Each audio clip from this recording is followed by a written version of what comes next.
বিসমিল্লাহির রহমানির রহিম। হে জগতবাসী, আশা করছি সকলেই ভালো আছেন। আজ আমি আপনাদের সামনে এমন কিছু আলোচনা নিয়ে আসলাম।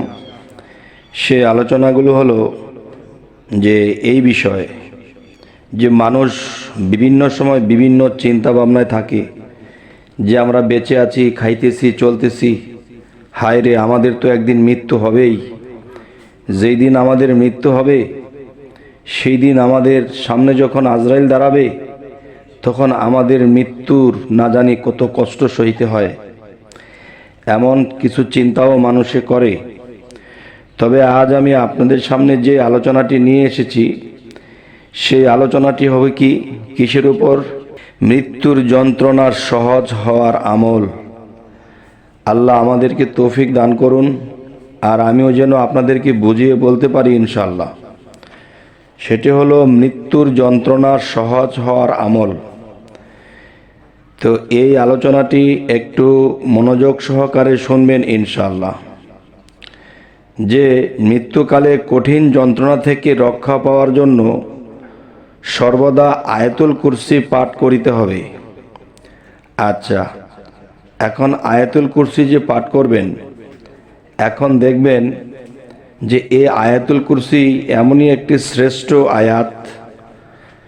সেই আয়াতুল কুরসি পড়ার আগে দিয়ে দেখা গেছে শরীর ধৌত করতে হবে। সেটা হলো চেষ্টা রাখতে হবে সর্বক্ষণ নিজেকে পবিত্র রাখা। আপনার অজান্তে যদি কোনো অপবিত্র কিছু থাকে হয়ে যায় সেটা অন্য জিনিস, কিন্তু আপনার জানা সত্ত্বে আপনি অবশ্যই সবসময় পবিত্র থাকার চেষ্টা করবেন। আচ্ছা, এখন যে বিষয়টি হলো সূরা ইখলাস পাশাপাশি আপনার পাঠ করে যেতে হবে। কেননা সূরা ইখলাস এর মধ্যে এমন কিছু কথা আছে যে আল্লাহ জন্ম নেয় না, জন্ম দেয় না, আল্লাহ স্বয়ংসম্পন্ন, আল্লাহর সব কিছু আছে। এবং এটার মধ্যে আরেকটি কথা, আল্লাহ এক, আল্লাহ অদ্বিতীয়। এবং এখানে আরো একটি কথা, আল্লাহ সামাদ, যে আল্লাহ স্বয়ংসম্পন্ন, যার কোনো কিছুরই অভাব নেই। যখন আমরা এরকম এই পাঠ করিতে থাকিব তখন দেখা যায় রহমতের ফেরেশতারা আমার উপরে দৃষ্টি দিয়ে রাখবে। দুনিয়াতে চলাকালীন যেন আমার কষ্ট না হয় এবং আমাকে কেউ ক্ষতি করতে না পারে। আরও একটি বিষয় হলো যে হাদিস শরীফে কবর আযাব দূর করার জন্য সূরা মুলক, এই সূরা মুলক এশার নামাজের পর নিদ্রার পূর্বে পাঠ করার তাকিদ দেওয়া হয়েছে। সূরা মুলক তাকিদ দেওয়া হয়েছে এমনভাবে সূরা দুখান পড়া ও নির্দেশ হাদিসে পাওয়া যায়। তবে হে জগতবাসী, আমরা যদি এই নিয়মগুলো পালন করি ইনশাআল্লাহ মৃত্যুর যন্ত্রণা আমাদের হবে না। আচ্ছা, তাহলে আজকের মূল আলোচনাটি হলো কি? মৃত্যুর যন্ত্রণা সহজ হওয়ার আমল। আমি আবারও আপনাদেরকে বলছি, যদি পারেন অবশ্যই কাগজে কলমে লিখে রাখুন, আর না হয়তো ভুল হতে পারে। যে মৃত্যুকালে কঠিন যন্ত্রণা থেকে রক্ষা পাওয়ার জন্য সর্বদা আয়াতুল কুরসি নিজেকে পবিত্রতার সাথে পাঠ করিতে হবে এবং সূরা ইখলাস পাঠ করা উচিত, এবং সেটাও ওই আয়াতুল কুরসির ফাঁকে ফাঁকে এটাও পাঠ করিতে হবে। হাদিস শরীফে কবর আযাব দূর হওয়ার জন্য সূরা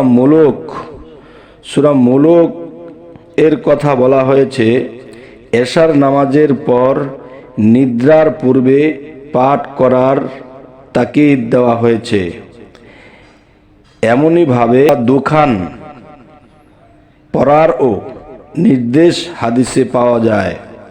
তবে হে জগতবাসী, আপনারা অবশ্যই আমার এই কথাগুলো লক্ষ্য করেছেন, হয়তো কেউ কাগজেও টুকে রাখতে পারেন। সব সময় করতে করতে অভ্যস্ত যখন হয়ে যাবেন, তখন আর কাগজে লিখের প্রয়োজন হবে না। নিয়মিত যদি আমরা এই কাজগুলো করে যেতে পারি, ইনশাআল্লাহ কবরের আযাবের ভয় কমে যাবে।